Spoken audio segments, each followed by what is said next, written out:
You've been here before, right? Staring at that task, really wanting to begin, but feeling that strange resistance rise up inside you. It's not exactly fear, and it's not tiredness. It's something invisible, a wall made of hesitation. That wall is procrastination. It doesn't block you with pain. It blocks you with comfort, and the more you wait, the higher it grows. Here's what's happening behind the scenes. When you face a task that feels challenging or uncertain, the emotional part of your brain, the amygdala, sends out a warning. It says, "This might hurt," and your body responds as if there's a real danger.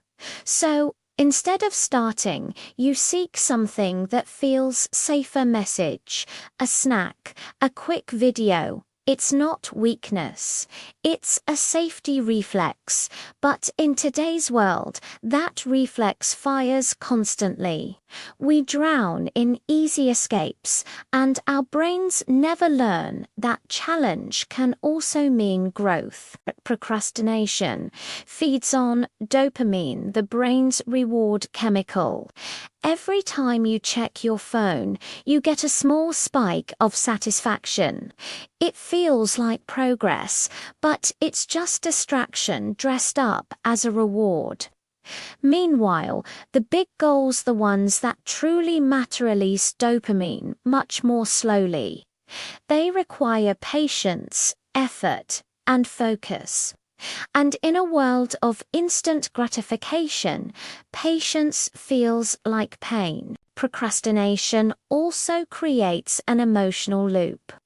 You delay a task, then you feel guilty for delaying it, and then you delay more to escape that guilt.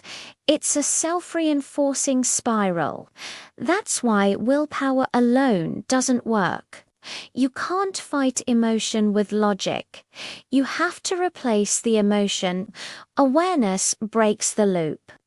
The moment you pause and notice your avoidance, the cycle weakens. You remember, "I'm in control of this story." We think productivity means doing more, filling every hour, every slot, every moment. But true productivity isn't about doing more things. It's about doing the right things with calm intention. The goal isn't to be busy. The goal is to be effective. Busy people chase time. Effective people create time by doing what truly matters. Every decision you make drains mental energy. That's why endless choices: what to wear, when to start, which task to do first, leave you tired before you've even begun.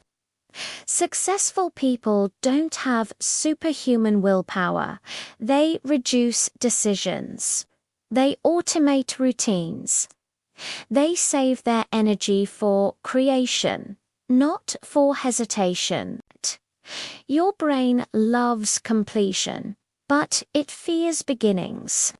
That's why the hardest part of any task is the first minute. Once you start, inertia takes over. You don't need to finish the task, just start it. Tell yourself, "I'll do this for 5 minutes." By the time those 5 minutes pass, momentum has already pulled you in. Motivation is temporary. Momentum is sustainable. Motivation asks, "Do I feel like it?" Momentum says, "It's just what I do." The trick is to make your tasks so small they're impossible to resist. Tiny wins compound into confidence. Confidence grows into a habit. Habit becomes your identity, and your identity never needs motivation.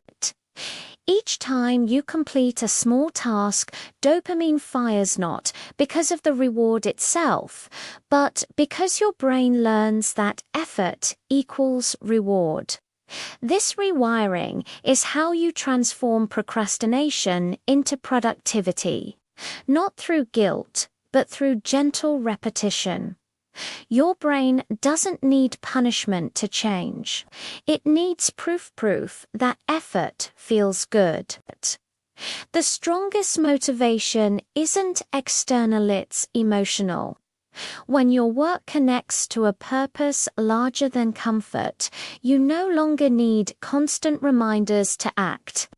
You act because it matters. Purpose transforms tasks into service. You stop asking, "How do I stay motivated?" and start asking, "What am I building that's worth the effort?" So far, you've learned that procrastination isn't laziness, it's protection. That motivation doesn't come before action, it follows it. That progress doesn't begin with fire, it begins with a spark. Next, we'll go deeper into how to reprogram your mindset, how to build unstoppable focus, and how to turn work into flow. Thanks for watching, and if you're getting value from this, be sure to subscribe so you don't miss what's next.